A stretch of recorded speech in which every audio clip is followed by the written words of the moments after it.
ময়মনসিংহের ৩ উপজেলায় উৎসবমুখর পরিবেশে চলছে ভোট গ্রহণ। ময়মনসিংহ প্রতিনিধি জাহাঙ্গীর আলমের পাঠানো তথ্য ও ভিডিও চিত্রে থাকছে নিউজ ডেস্কে বিস্তারিত। ষষ্ঠ ধাপে ময়মনসিংহের ভালুকা, গফরগাঁও ও নান্দাইল উপজেলা পরিষদের নির্বাচন ভোট গ্রহণ চলছে। বুধবার ৫ জুন সকাল ৮টায় শুরু হওয়া ভোট গ্রহণ চলবে বিকেল ৪টা পর্যন্ত। নির্বাচন ঘিরে আইনশৃঙ্খলা রক্ষাকারী বাহিনী সতর্ক অবস্থান রয়েছে।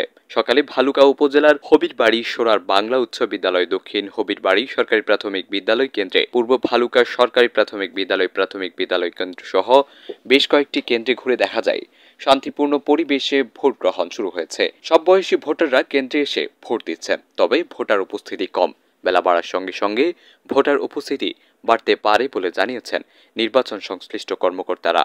৩ উপজেলার ৩৯টি ইউনিয়নে ভোটার রয়েছে ১০,০৮,৯৬২ জন।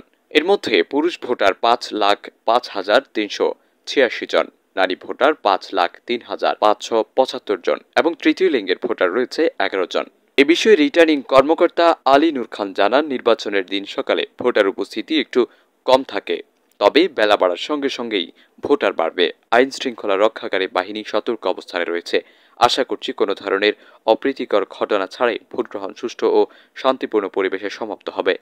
শুরু হয়েছে নির্বাচন সুষ্ঠু ও নিরপেক্ষ করতে ম্যাজিস্ট্রেট, নির্বাহী ম্যাজিস্ট্রেট, পুলিশ, বিজিবি, আনসার ও অন্যান্য আইন শৃঙ্খলা বাহিনীর সদস্যরা নিয়োজিত রয়েছে। নির্বাচনের পরিবেশও অনেকটাই ভালো রয়েছে।